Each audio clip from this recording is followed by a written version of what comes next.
Comment j'ai fait pour travailler plus de 100 heures par semaine lorsque j'étais en M&A? Dans mes précédentes vidéos, on m'a souvent demandé comment c'était possible de réussir à travailler autant d'heures par semaine et surtout comment j'avais réussi à ne pas craquer. Et c'est pour ça que c'est très important d'en parler. Moi, je veux bien vous donner des conseils, mais c'est propre aussi à chacun, à votre caractère, à votre capacité de travail, je dirais.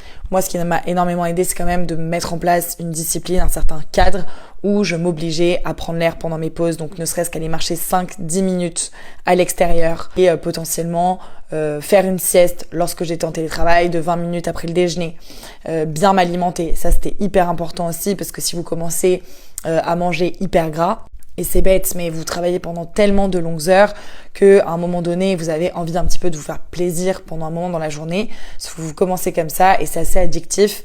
Vous allez vite prendre du poids. Ça va encore plus vous donner envie de dormir.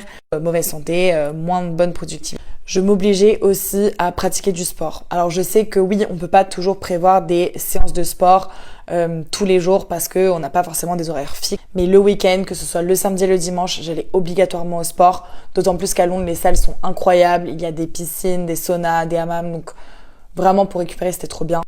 Et enfin, lorsque vous avez gagné en crédibilité, je sais que vous avez plus de flexibilité. Donc moi, je m'autorisais soit le matin, soit sinon, avant de dîner, d'aller à la salle de sport. Je pense qu'on n'en parle pas assez de ces sujets-là et on voit beaucoup trop de dégradation physique, alors qu'il y a des solutions plutôt simples à mettre en place pour pouvoir tenir sur la durée.